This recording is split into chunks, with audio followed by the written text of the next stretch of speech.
ಇವ್ರು ಇರೋವರೆಗೂ ಮನೆ ತುಂಬಿ ತುಳುಕ್ತಾ ಇತ್ತು. ಇವ್ರು ಹೋಗಿದ್ದೇ ಹೋಯ್ತು, ಮನೆ ಎಲ್ಲ ಖಾಲಿ ಆಗೋಯ್ತು. ದೊಡ್ಡ ಯಜಮಾನ್ರು ಈ ಮನೆ ಯಾವಾಗಲೂ ತುಂಬಿರಬೇಕು ಅಂತ ಆಸೆ ಪಡ್ತಾ ಇದ್ರು. ಕೊನೆಗೂ ಅವರ ಆಸೆ ಈಡೇರಲಿಲ್ಲ. ನೀವು ಕೂಡ ಈ ಮನೆ ಬಿಟ್ಟು ಹೊರಟೆ ಹೋದ್ರಿ. ಏನು ಮಾಡೋದಿದೆಯಾ, ನಮಗೂ ಇಲ್ಲೇ ಇರಬೇಕು ಅಂತ ಆಸೆ ಇತ್ತು.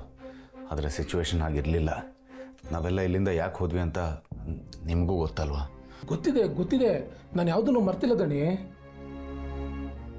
ಆದರೆ ಯಜಮಾನ್ರ ನೆನಪು ಇವತ್ತಿಗೂ ಕಾಡುತ್ತೆ. ಅಂತ ಚಿನ್ನದಂಥ ವ್ಯಕ್ತಿತ್ವ ಇವ್ರದ್ದು.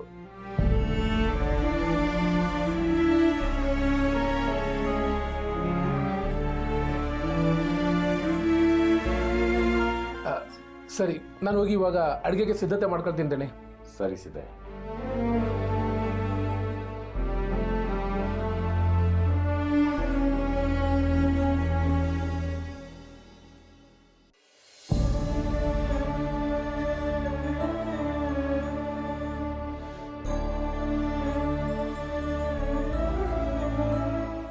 ಅಭಿ,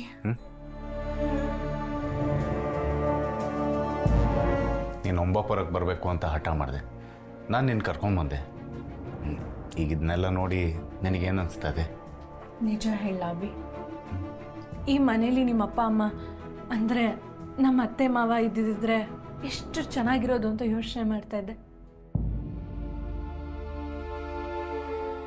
ತಾತನ ಮನೆ ಅಂದರೆ ಒಂದು ಇಮ್ಯಾಜಿನೇಷನ್ ಬರುತ್ತೆ ಅಲ್ವಾ? ಈ ಮನೆ ಹಾಗೇ ಇದೆ. ಇಲ್ಲಿರೋ ಒಂದೊಂದು ವಸ್ತು ಒಂದೊಂದು ಕತೆ ಹೇಳುತ್ತೆ. ಅದು ಕರೆಕ್ಟ್. ಕತೆ ಕೇಳೋರಿದ್ರೆ ಯಾವ ವಸ್ತು ಬೇಕಾದರೂ ಕತೆ ಹೇಳುತ್ತೆ ಅಲ್ವಾ? ನೀನಿದ್ರೆ ಜೀವ ಇಲ್ದಿರೋ ವಸ್ತಿಗೂ ಜೀವ ಬಂದ್ಬಿಡುತ್ತೆ.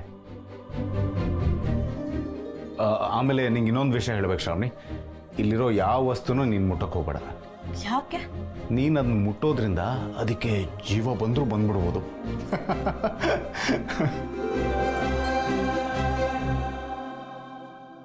ಅಭಿ, ಅಲ್ಲೊಂದು ರೂಮ್ ಇದೆಯಲ್ಲ, ಅದ್ರ ಬಗ್ಗೆ ನಿನ್ನ ಹತ್ರ ಕೇಳಬೇಕು ಅಂತ ಅನ್ಕೊಂಡೆ. ಯಾವ ರೂಮು? ಅದೇ ಅಭಿ, ಎಂಟ್ರೆನ್ಸ್ ಇಂದ ಸ್ಟ್ರೇಟ್ ಬಂದು ರೈಟ್ ಸೈಡಲ್ಲಿ ಇದೆಯಲ್ಲ ಆ ರೂಮು. ಅದೇ ಅಭಿ, ಅದಕ್ಕೊಂದು ದೊಡ್ಡ ಬೀಗ ಹಾಕಿದಾರಲ್ಲ ಆ ರೂಮ್ ಬಗ್ಗೆ. ಓ ಅದಾ?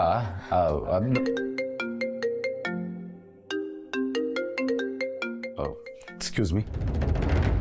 ಹಲೋ ಹಲೋ ಹಲೋ, ಒಂದು ನಿಮಿಷ, ಇಲ್ಲಿ ನೆಟ್ವರ್ಕ್ ಇಲ್ಲ. Just give me a second. Hello,